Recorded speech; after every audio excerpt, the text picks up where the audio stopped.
Hello, ladies and gentlemen. Today, I would like to explain how to remove VATQ ransomware. This malware is yet another sample that belongs to the stop family.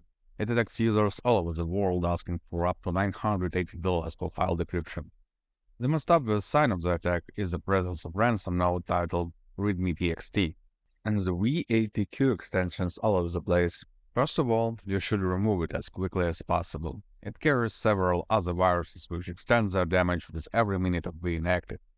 I'd recommend you to use Greensoft Anti-malware for that purpose. Let's download, install, and run it. And meanwhile, I will tell you a bit more about the threats related to VATQ ransomware. The main danger of this attack chain is, of course, the ransomware. It is capable of ciphering your files, making them inaccessible. However, there are several other viruses that come along with VATQ ransomware. Window Stealer is an info stealer which targets browser cookies, mailing clients, and cryptocurrency wallets. It is a hit-and-run malware which performs self-removal as soon as all routine operations for data gathering are completed.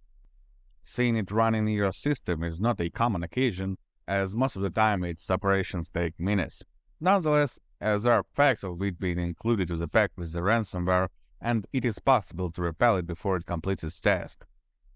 It is especially effective considering the fact that Reader sends the data package to the C2 server just before performing self-destruction. While we were talking, Greensoft program successfully completed its job. It detected all the payloads that appeared during the attack. Click Clean Now to wipe them out and make your PC clean from malicious programs.